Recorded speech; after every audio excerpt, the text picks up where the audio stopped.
Meus povos e minhas povas, quanto tempo que eu não apareço por aqui? Como é que vocês estão? Deu para entender classificação periódica direitinho? Como eu disse, em toda a aula de classificação periódica, eu dividi classificação periódica em 3 partes, particularmente até acho que ficou muito dividido, né, para ver se vocês entendiam melhor o assunto. Volto a dizer, estão chegando poucas dúvidas até mim, né? Então, acho que todo mundo está entendendo bem o assunto. Agora, a gente vai estudar um outro assunto, né? A gente vai entrar num novo assunto, mas a gente vai continuar vendo muita coisa de tabela periódica. Então, é importante, se não entender alguma coisa, volta lá nas aulas, assiste de novo, me pergunta, fala comigo. Aí, outra coisa, quando vocês me perguntam, isso é uma coisa que eu sempre falo, eu sempre digo que vou falar no vídeo, mas eu sempre esqueço de falar. Acho que por hoje, porque tá aparecendo minha cara, eu finalmente lembrei. Quando vocês vêm tirar uma dúvida comigo, eu não vou dar a resposta. Eu vou levar, vou conduzir vocês a pensarem naquilo. Quem vai me dar a resposta é vocês. O máximo que eu posso fazer é estar certo ou estar errado. Só isso. Mas eu não vou dizer, essa daqui é a letra tal, não. Vocês me conhecem, vocês sabem que eu não sou assim, eu não vou responder atividade para ninguém. Até porque se eu fosse responder, não tinha o porquê fazer atividade, então, né? Se era para me responder, né? Então, eu vou conduzir vocês a pensar, vou explicar de uma outra forma, que isso leve vocês a terem certeza da resposta, tá? Acabado o momento de desabafo, vamos entrar no assunto novo. O assunto novo é ligações químicas. Durante todas as aulas eu disse para vocês que os únicos átomos encontrados na natureza, do jeitinho que está na tabela periódica, espontaneamente são os gases nobres.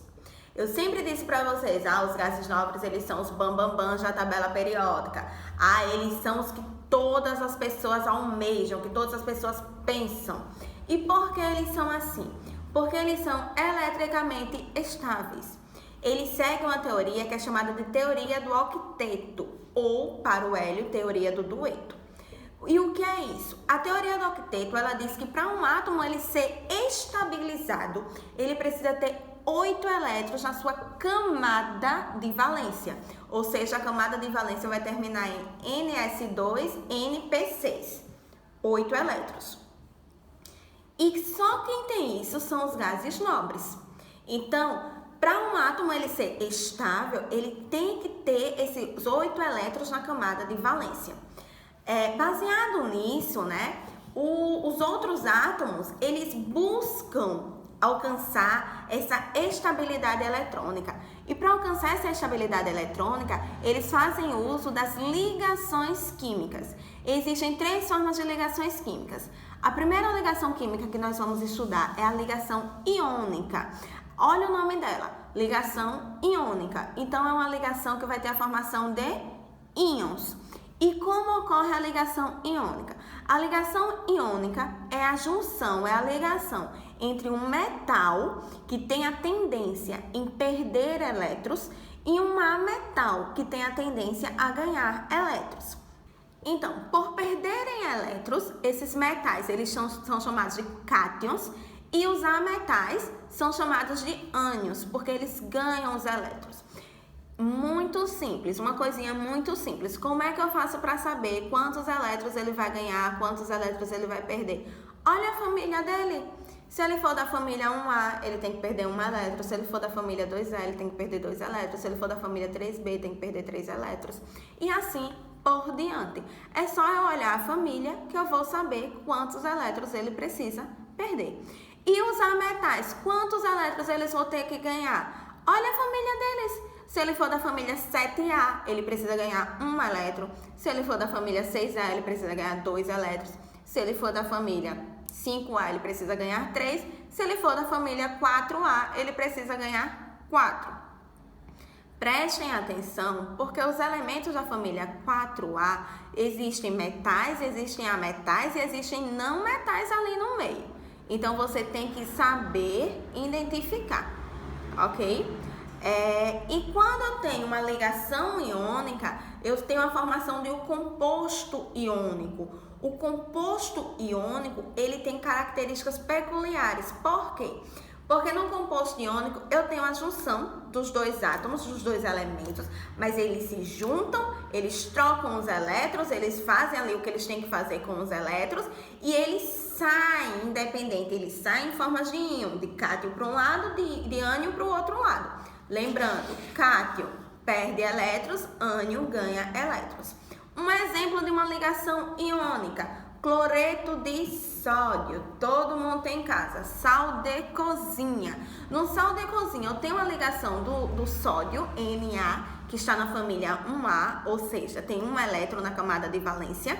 Se ele perder esse elétron, na última camada dele vai ficar os 8, então ele fica tranquilo.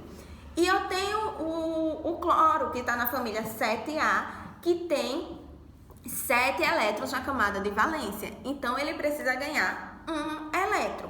Para ele ganhar esse um elétron, ele se junta com o sódio. Quando ele se junta com o sódio quer perder o elétron, então ele doa, ele cede o elétron dele para o cloro, e o cloro que quer aquele elétron, recebe de bom grado e feliz aquele elétron.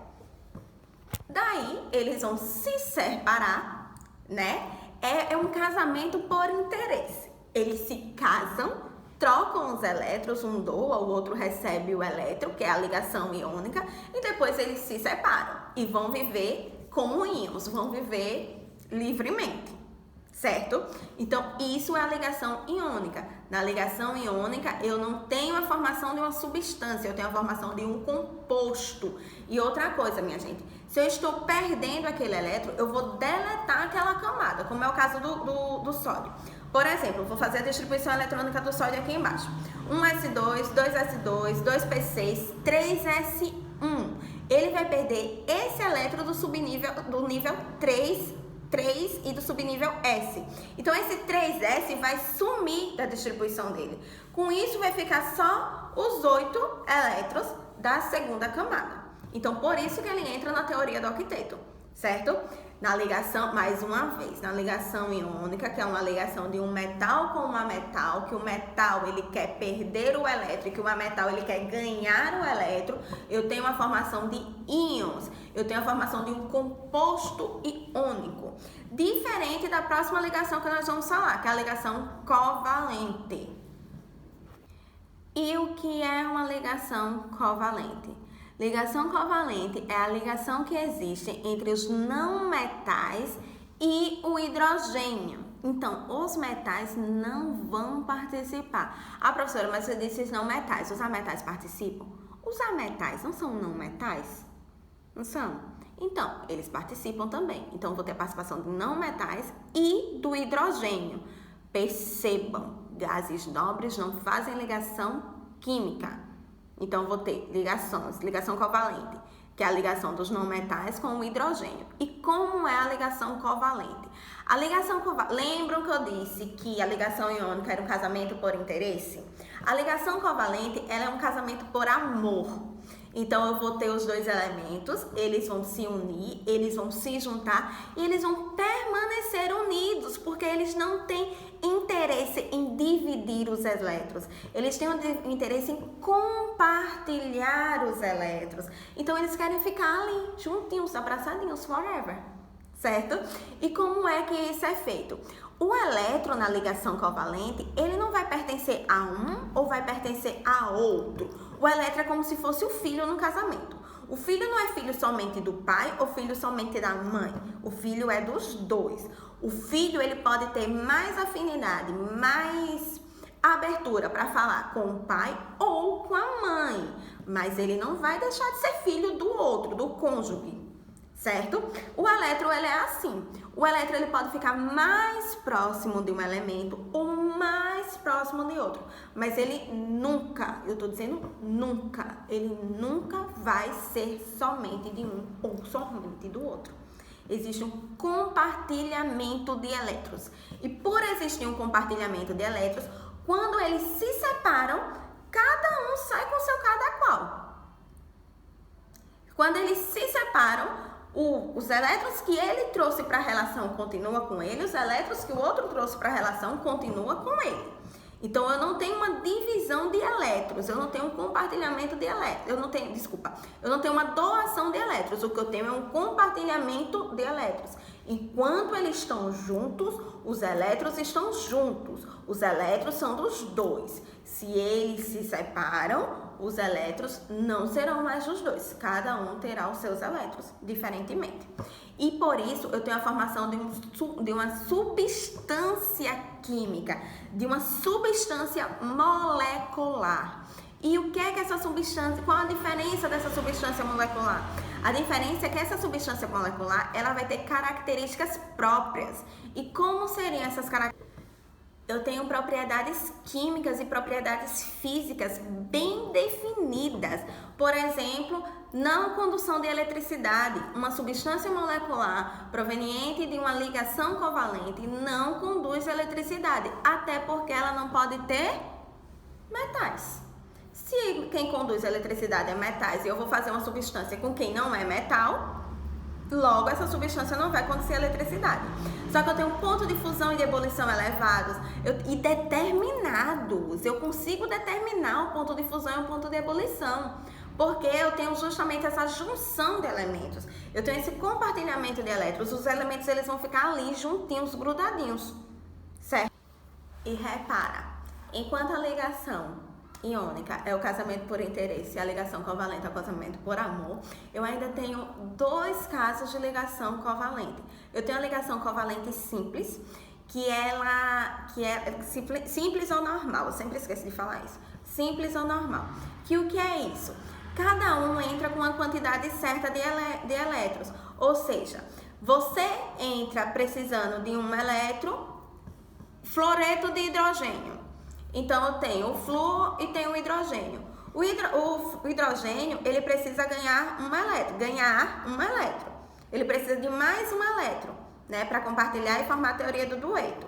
O flúor precisa de mais um elétron para compartilhar e formar a teoria do octeto. Então, eles estão entrando com a mesma quantidade. Então, eles vão fazer o compartilhamento do elétron e aquele par eletrônico, que um veio do flúor e um veio do hidrogênio, vai pertencer aos dois. Então, essa é a ligação covalente simples ou normal. E tem a ligação covalente coordenada, não é a normal, é coordenada ou dativa. O que é isso?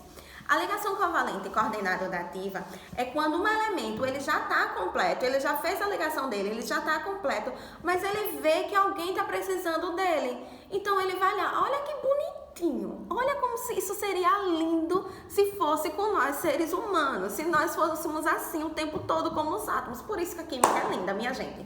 Ó, ele tá lá, ele tá completinho, então ele poderia dizer, eu tô completo, então o resto que se vire. Mas não, ele faz, eu tô completo, mas fulano tá precisando. Então eu vou emprestar, vou trazer fulano pra perto de mim e vou emprestar pra ele. E aquele par de aqueles elétrons ali, vai ficar sendo dos dois. Quer ver um exemplo disso? O gás ozônio. O gás ozônio é quando eu tenho uma ligação com os dois primeiros. O gás ozônio é O3, então é formado por três átomos de oxigênio. Quando eu tenho uma ligação entre os dois primeiros átomos de oxigênio, eles já conseguem se estabilizar, certo? Aí, quando eles veem lá o terceiro átomo, lá tristinho, isolado, sem estar estável, eles trazem esse outro átomo para perto deles e um deles compartilha o elétron com eles. Diz, eu não quero nada em troca, eu só quero que você aceite o que é meu. Olha que coisa linda! Diga aí, se a gente fosse assim, menino, a gente seria os seres mais evoluídos do universo, né? Mas, como não somos, continuamos aqui com nossa humanidade egoísta. E até uma coisinha que eu esqueci de falar, mas por esse exemplo que eu acabei de dar já deu para perceber. Na ligação covalente, eu posso ter o mesmo elemento se ligando com ele mesmo. Na ligação iônica, isso não pode existir. Na ligação iônica, obrigatoriamente, é um metal e um não metal. E um ametal, certo? Na ligação covalente, eu tenho o hidrogênio e um ametal. Porém, eu posso ter vários átomos do mesmo elemento químico. E por último, mas não menos importante, a ligação metálica. Olha o nome dela. Ligação metálica vai ser a ligação entre o quê? A ligação entre os metais. E a ligação metálica, ela vai formar ligas metálicas. Ela vai formar estruturas metálicas e vai manter todas as características dos metais. Então, os metais, eles são os bons condutores de energia, bons condutores de calor. Então, uma liga metálica, ela vai ter essas características também. E como é que eu identifico essa liga metálica? Essa liga metálica, nós vamos identificar pelos elementos. Então, toda ligação que eu tiver dois metais é uma liga metálica. 2, 3, enfim, só tiver metais, tá? Vai ser uma liga metálica. E os elétrons na liga metálica, como é que ficam?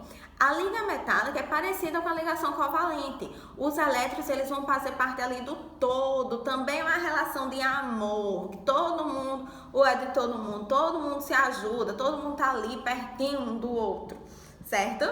Olha, atividade, vão ser 2 tipos de atividades, tá? Vai ter atividade no livro, que é a página 192 até a 194, e também vai ter atividade aqui na secretaria, ok? Então, eu quero que vocês respondam as duas, porque quanto mais responder, melhor. Porém, a atividade do livro, vocês vão ter até quarta-feira para me mandar a foto. A atividade da secretaria, vocês vão entregar na quinta-feira, ok? Beleza? São poucas questões, assim, são muitas páginas, mas são poucas questões. São 20 questões de marcar X no livro. E a atividade da secretaria são 10 questões. Então, dá para fazer tranquilo. São 30 questões, vocês vão ter 3 dias. Se separar 10 questões por dia, facinho. Beleza? Então, era isso, meus amores. Se cuidem, tá certo? Estamos mais pertinho de voltar. E qualquer coisa, me procurem. Beijos!